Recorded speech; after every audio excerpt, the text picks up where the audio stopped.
Hello everyone, welcome back to my channel Learn Well with Sheila ma'am. Today I am going to explain interrogative sentence of simple past tense. Simple past tense के interrogative sentence को देखेंगे।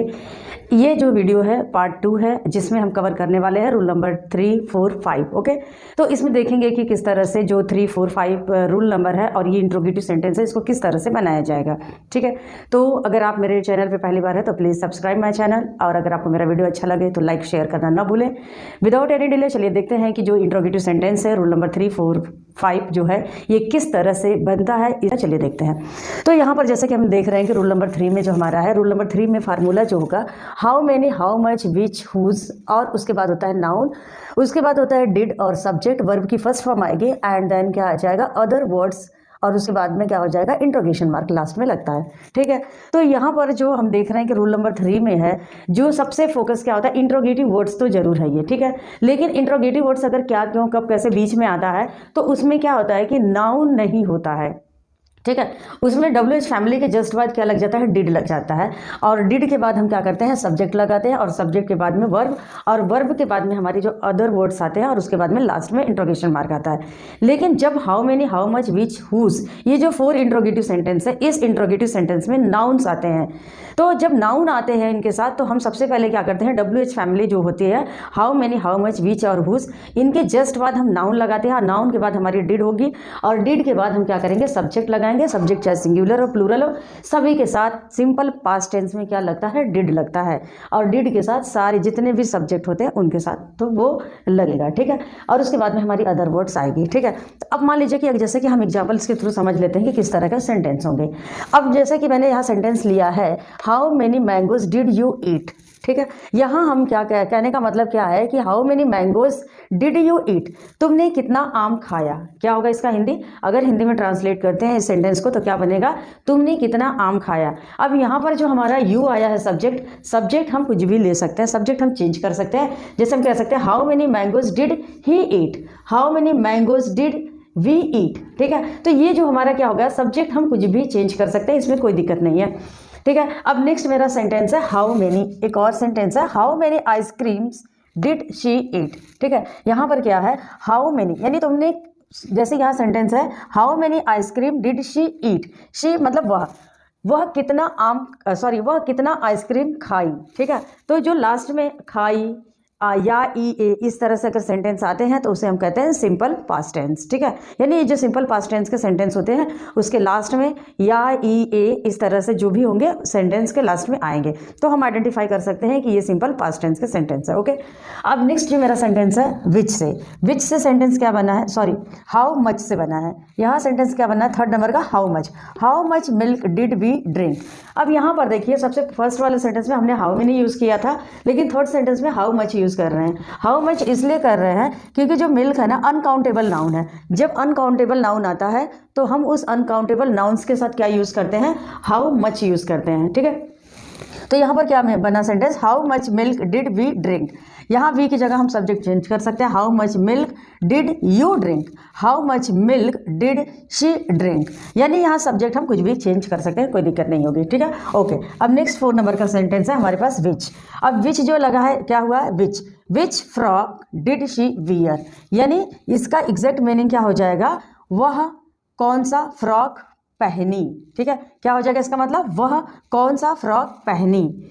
अब यहाँ पर देखिए सबसे पहले विच लगा, विच मतलब WH फैमिली का सबसे पहले विच हो गया, और उसके बाद में जो फ्रॉक है, फ्रॉक के बाद मतलब क्या हुआ, नाउन हुआ, नाउन के जस्ट बाद क्या आया है, डिड आया है, डिड, और डिड के बाद हमारा सब्जेक्ट शी आया है, और उसके बाद में वर्ब की फर्स्ट फॉर्म आई है। यहाँ अदर वर्ड नहीं है तो हम नहीं लिखेंगे, अगर है तो लिख सकते हैं। ठीक है, अगर आएगी तो हम उसे लिखेंगे, नहीं है तो कोई दिक्कत नहीं है। नेक्स्ट सेंटेंस है 5 नंबर में whose pencil did you take. अब यहाँ पर जो सेंटेंस है, सेंटेंस क्या है, whose pencil did you take, यानी तुमने किसका पेंसिल लिया। ठीक है, क्या लिया, तुमने किसका पेंसिल लिया, तो यहाँ पे हुज मतलब किसका, पेंसिल नाउन आया है, यानी सबसे पहले हुज WH फैमिली का हुज लिखे, और हुज के बाद में क्या है, पेंसिल नाउन है, नाउन लगाएंगे, और नाउन के बाद डिड आएगा, डिड के बाद यू यानी सब्जेक्ट आएगा, और उसके बाद में वर्ब आएगी। ठीक है, तो इस तरह से हमने देखे कि अगर सेंटेंस में how many, how much, which, whose आता है तो इनके साथ हम क्या यूज़ करते हैं, सबसे पहले नाउन मतलब जस्ट WH फैमिली के जो वर्ड्स होते हैं उनके जस्ट बाद नाउन लगाते हैं, और नाउन के बाद होता है डिड, और डिड के बाद सब्जेक्ट, फिर वर्ब, और उसके बाद में अदर वर्ड्स आएंगे। अगर है सेंटेंस में तो लिखेंगे, अदरवाइज कोई दिक्कत नहीं है, नहीं लिखेंगे उसको।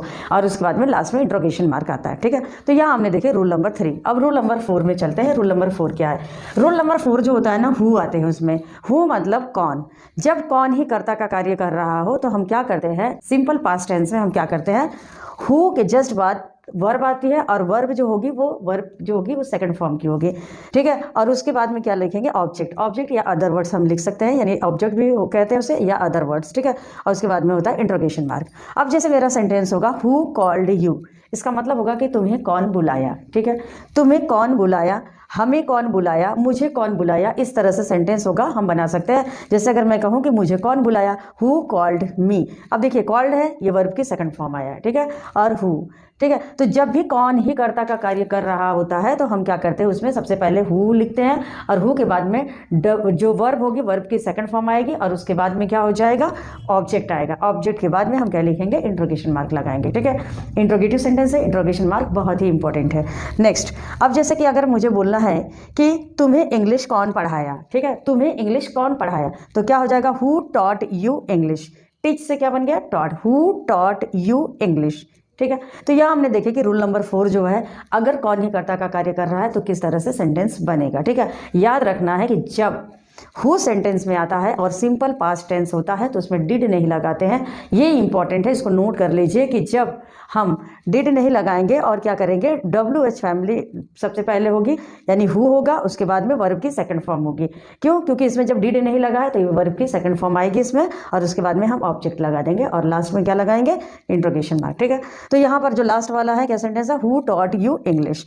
यहाँ हम कह सकते हैं कि तुम्हें हिंदी कौन पढ़ाया, हु टॉट यू हिंदी।